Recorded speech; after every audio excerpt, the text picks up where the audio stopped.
Hello and welcome to the Overly Animated Podcast, where we take animation seriously. We provide fan-oriented and analytic discussions on a variety of animated shows, movies, and anime, including Steven Universe and Gravity Falls. I'm Dylan Hysen, and today I'm joined by Sam Quattro. Hello. Hey, Sam. Hi. This is the first of our Steven Universe episode discussions for the Overly Animated Podcast. We're a new podcast, just started a few weeks ago. You can find information on us at overlyanimated.com, and we're going to be covering every new episode of Steven Universe, hopefully the day it airs from here into the indefinite future, you know? This is Steven Universe is really the main reason, one of the big reasons I wanted to start this general animation podcast, and the show's incredible. I recently caught up on it a couple months ago, and I want to discuss every episode of it, and there'll be 5 of those this week. We're in Sardonyx week, Steven Bomb 3. We'll be having podcasts up every day this week, hopefully, like, within an hour of the show airing, maybe except for Friday. We might want some time to digest Friday. I'm assuming it's going to be big, but we'll see about that. So, I hope you, if you haven't heard of us before, I hope you check us out, overlyanimated.com. We podcast on animated movies in general. Tonight we're going to be covering Gravity Falls as well. Also very excited for that. And and excited to discuss Cry for Help, today's episode of Steven Universe right now. Yep. Spoilers for Cry for Help throughout this podcast and the rest of Steven Universe as a series. Sam, what did you think of Cry for Help? We just saw it like 10 minutes ago. It was a really good episode. I really liked it. I don't know. It was just hitting all the points, hitting on all sixes right there. I don't know. It was good. I liked it a lot. I especially liked the focus on Amethyst and like her emotions, since we haven't really seen too much of Amethyst. I think this is the best Amethyst episode of Steven Universe. Amethyst. Best Amethyst episode of Steven Universe ever. I think compared to how they've handled Pearl and Garnet, Amethyst's character development has been lagging behind a little bit, and I think her like focused episodes in the past, specifically On the Run, was like I guess the previous best Amethyst episode, but I didn't think that was one of the top tier episodes of the show. I think this replaces this now as like the foremost Amethyst episode. Really, I always like Maximum Capacity. I like that episode a lot. Yeah, I mean, there's other good ones. I don't know. This is I just in general think that I'm happy that we're getting more focus on her, at least this episode. Yeah. I really liked Cry for Help. In general, I'm a little skeptical of these fusion introduction episodes.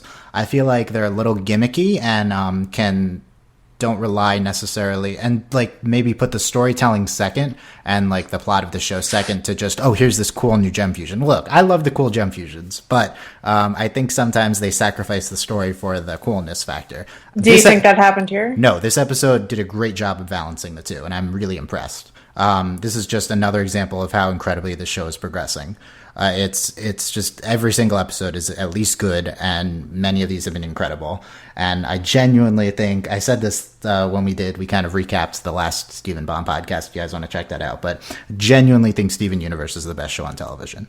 It's hard to compare to Gravity Falls because that show airs very infrequently, but it's just, this is more evidence for it, and I hope the rest of the episodes this week are as good as this one.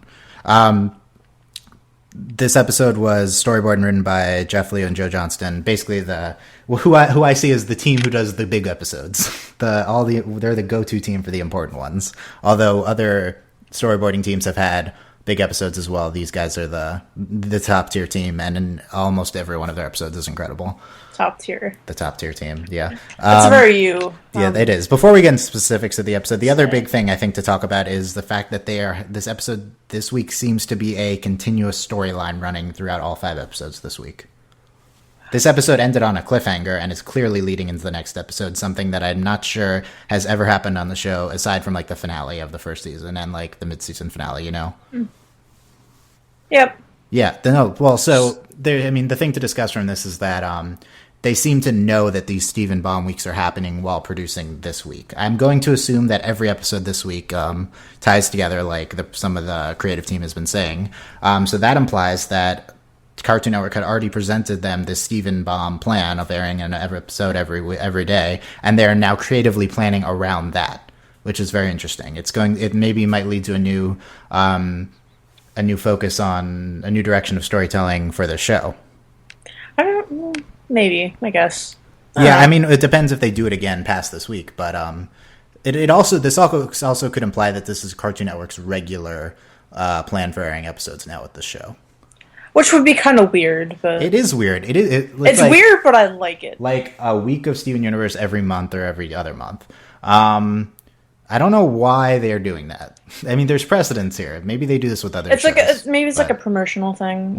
Nick did this with the last season of Avatar: The Last Airbender. Did it with the last season of that. Did it with the last season of Danny Phantom. Danny Phantom too, yeah. So this is previously I thought of this as a Nick burns off episodes tactic for the end of the show. Nick hates ending shows. And they I don't think they do this anymore. They used to just I don't know why, but they thought that ending shows was like the worst thing for ratings or for their bottom line, so they just rushed them off at the end. But that's doesn't seem to be what Cartoon Network is doing here. They seem to think that building hype around a show with as dedicated a fan base as Steven Universe is a good idea. I don't know if they do this with other shows though. I don't really follow much of their other stuff. But I'm not unequivocally opposed to this airing format. As long as it's like consistent every other month or every month. I mean, it's better than Gravity Falls having one episode every 3 months or something like that. You know, it's better than Disney. That's the consolation here. Okay, let's get into the specifics for Cry for Help. I was outlining it as it's going. I generally don't like, let's say every plot point that I'm in the episode and go over it, but it's a 10-minute episode, so I don't think it's that bad. I guess in general, let's start with the big thing, right? The introduction of Sardonyx, the fusion of Garnet and Pearl. She's so great. What do you think of her, Sardonyx? She's great. I like her. She's so adorable and like cool. She's a cool mom. She's a cool mom. Magic mom. Are they all just cool moms because they're Steven's mom? No, you need to like get with the program here, Dylan. All the kids, like how they talk about like Garnet's square mom. Pearl's bird mom. Get with the kids on this. Yeah, like get with the program. Yeah. At some point, they list adjectives. Sardonyx lists adjectives to describe herself. Where do I have that written down? She is intelligent. She is specific, intelligent, accurate, elegant, controlled, graceful, powerful. There's a few ones I missed too. And sometimes she smashes things. Yeah. What do you think of the storytelling tactic of having your new character list off adjectives about themselves?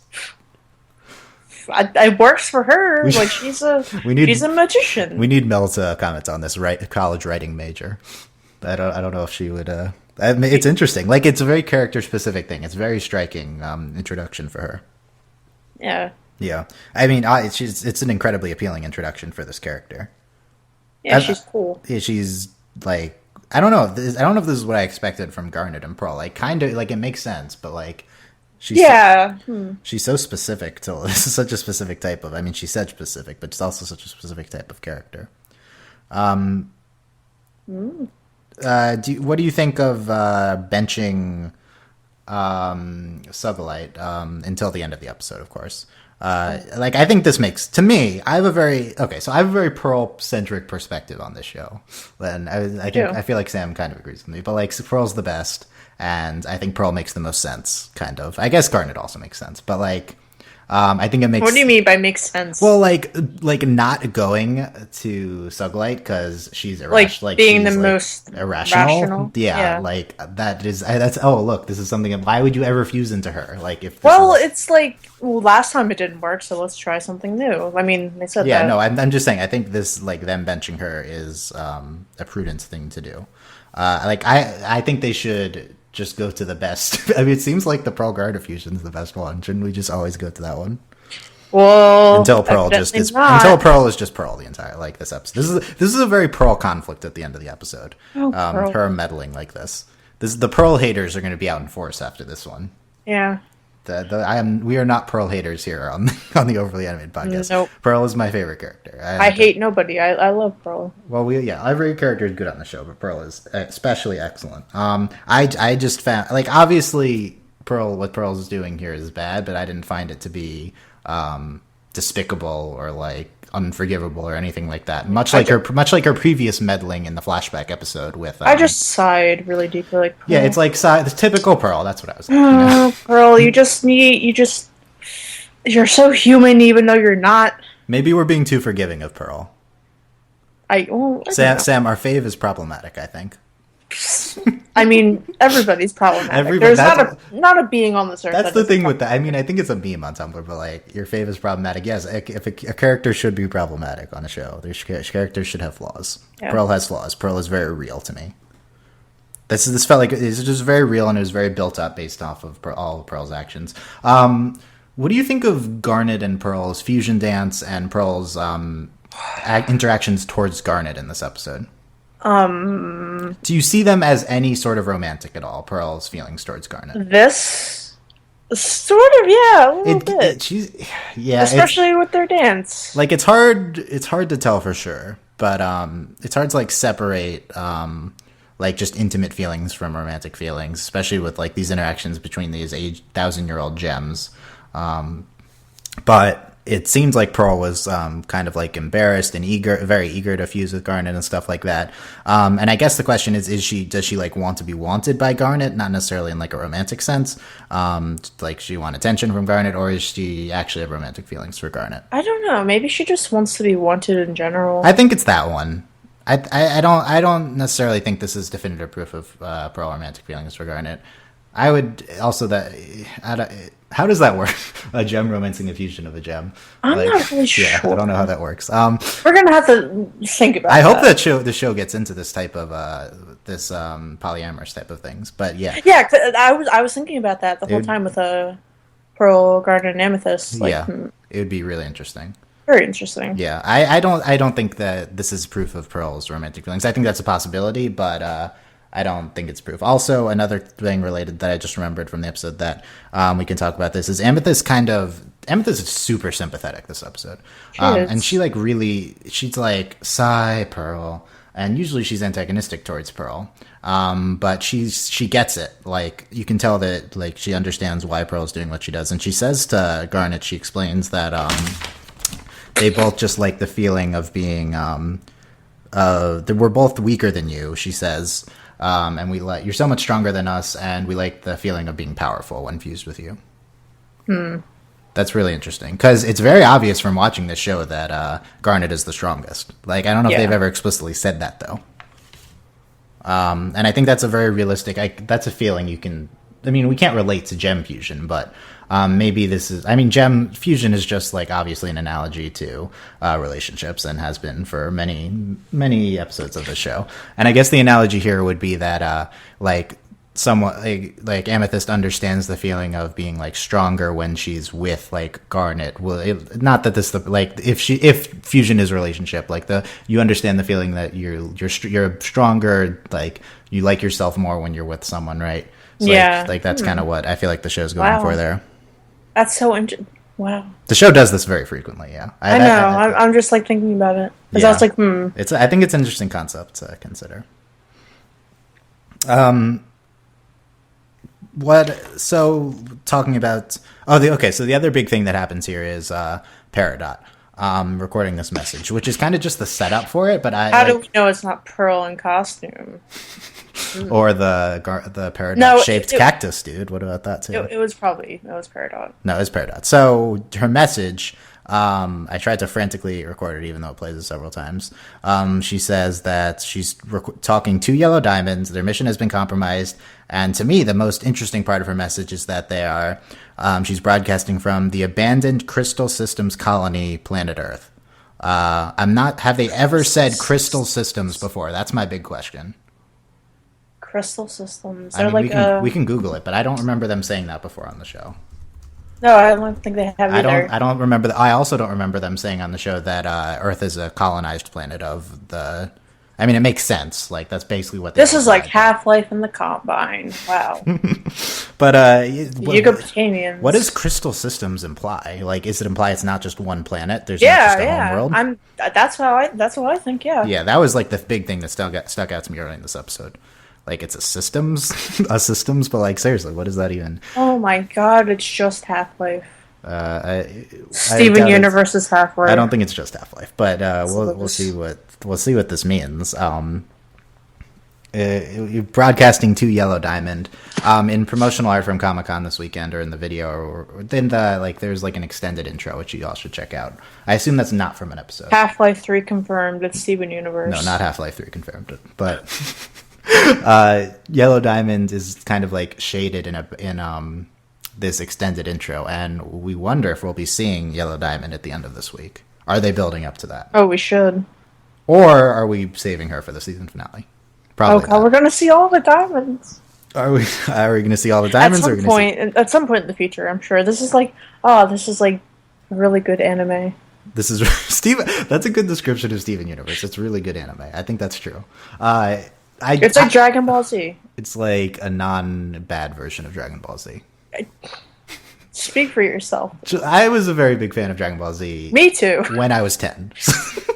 Me too. So I'm not going to sit here and say it's the highest critical quality show.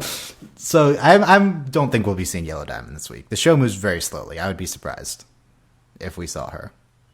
I'm thinking mid-season finale. But maybe this week is the mid-season finale. I'm not sure how many episodes are in the season. Wow. Yeah. Also, big news is Steven Universe got renewed for a third season. Good. Yeah, and I don't think we're even halfway done with this season. So we got a lot of Steven Universe to go, which is great. So much. Yes. This is the one show that needs to keep airing. It needs to keep airing, and it needs to have security in its thing, so they don't like make a season finale that could serve as a series finale. Like shows do that sometimes when they don't know if they're continuing. Mm-hmm. Like we need like this to like go at its own pace. Okay, what do you think of how crying breakfast friends functioned within this episode? Well, it was obviously an obvious analogy, right? To what's do you going think on. she can forgive Pear? Yeah, Pear. Yeah, but I don't know. Remember at the end, they're like the spoon with the blue eyes forgives Pear. What does that mean? Oh man! And then Pear has the dark red eyes. Sam, what's going to happen to your crying breakfast friends fan fiction now? I was writing that. I bet someone's writing that in the fandom.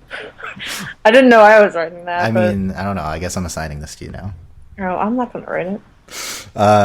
It's the ending. I think leaves it ambiguous. One would assume that this rift between Garnet and Pearl will continue throughout the week and will not be resolved the next episode. Although the rift. The rift. No, not the rift. The Avatar comic. No. What else happened here? We haven't been going in order, which is cool. We talked about their fusion dance. Talked about the song. Oh yes! Oh, that's right. Amethyst's song. So at the beginning we were like, "This is the best." I was like, "This is the best Amethyst episode ever." We barely talked about Amethyst. So, Amethyst. This is also my favorite Amethyst song. Yeah, I really like the song. It's only like 20 seconds, but I like the instrumentals. I'm guessing that this song is called "Make It Up to You" or "Can I Make It Up to You." That seemed to be what it would be. We have to wait for like Rebecca Sugar to post it or something, but yeah, it was really nice. It was like kind of like light instrumentals or mostly just Amethyst singing and stuff, and it was great. And again, I think this replaces like "On the Run" as Amethyst's best song. Still not a. Obviously, I didn't think "On the Run" was like a top tier episode or song or whatever. Isn't that Amethyst's only song besides? Isn't there what? Isn't that Amethyst's only song besides this? It might be, yeah. It's Amethyst and Steven, yeah. There's a lot of episodes, kids. There's a lot of episodes. We might be forgetting some. But yeah, I liked it, and I'm eager for them to post that online, and probably the demo of Rebecca Sugar playing it on her little thing. Hurry up, Rebecca. Can we get like the 50th Rebecca Sugar demo, please? We're yearning for it. Yeah, time is wasting here, Rebecca. Come on. It's. I'm just kidding. No, okay. Don't. What else happens? Notes. They Steven and Amethyst stake out. They find Pearl. There's the stuff with the cactus. They confront. Yeah, what do you think of them confronting Pearl right away? Like, if this is a different show, then this like drags on for like the whole episode. But this is Steven Universe. They immediately confront Pearl. Well, no, it wasn't immediately in the time. It was like the next day. Well, within the runtime of the show. Well, I'm glad that they did. That's what I would do. Well, yeah, but going back to this Pearl's potential romantic feelings thing, she said, "There's so much fun being sardonyx with you," to Garnet. Oh, Pearl. Fun, interesting. I don't know. Also, the other thing I want to point out is that Amethyst's song seems to be sung to Garnet specifically. That's what I thought. Yeah. So it's interesting how both of them are very focused on their relationship with Garnet, but not with each other. Amethyst and Pearl. I guess it's because Garnet's like the new leader, and before then they seem to be very focused on Rose. Yeah, that's true. So they're just. It would make sense that Pearl would have some sort of romantic feelings towards the new leader after she was so obsessed with the old leader, right? Yeah. Yeah, like it's like I don't know, residual feelings towards that type of power or structure. Also, Garnet's just like really cool and stuff. I mean, yeah, everyone loves Garnet. Yeah. Yeah, I don't think there's a person out there who doesn't like Garnet. There's Pearl haters. I don't think there's Garnet haters. Yeah, although we disagree with the Pearl haters. I don't know if there's Amethyst haters. I'm probably maybe I'm as close as they come. Okay. I don't know. This episode did a lot for me liking Amethyst. I'll say that. You should love all of the moms. All of the moms. The other Amethyst episode we had recently was her regeneration one, right? Oh yeah. The one she didn't where have she a song keeps in that though, did regenerating. Did she what? She didn't have a song in that, No, did I she? don't think so. She just regenerated. Unfortunately, not all the episodes. What I like about this characterization of Amethyst is it's just not her stereotypical silly characterization, right? I think they've struggled with making profound points about her as a character while she's still being this type of jokester character that she is, and they just decided here to just take that element away, and I think that's fine. I didn't think she was out of character here. I think it was fine. And I don't know. Things just got serious. Things just got serious. That's what happens sometimes. Yeah. People have to adapt. I think Amethyst has been serious in the past, but it's when plot things have happened. Yeah. Are you arguing this isn't a plot thing? Well, it's not like the end of season 1 plot thing, right? And it's also like she's been in the background while plot things are happening. You should make that a vlog. Amethyst in the background.